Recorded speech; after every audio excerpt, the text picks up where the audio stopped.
আমাদের এখানে একটা সিস্টেম অফ ইকুয়েশন দেওয়া আছে tx ইকুয়ালস টু 0, যেখানে t হচ্ছে 3/3 অর্ডার একটা ম্যাট্রিক্স।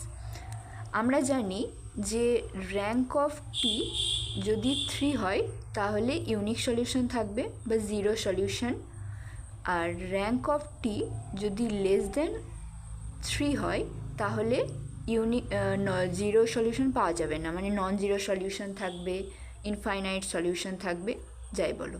তাহলে এখানে এই দুটো দেখেই দেখা যাচ্ছে যে option A correct, option B correct, আর অপশান ডি ইজ রং।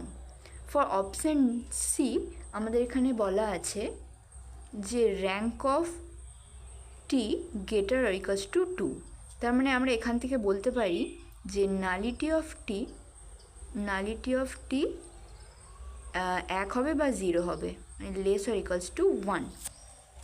তাহলে আমরা জানি নালিটি অফ টি মানে কি, যে nullity of T any solution, number of linearly independent solution. তাহলে একটাই লিনিয়ারলি ইন্ডিপেন্ডেন্ট সলিউশন পাওয়া যাবে বা তার থেকেও কম।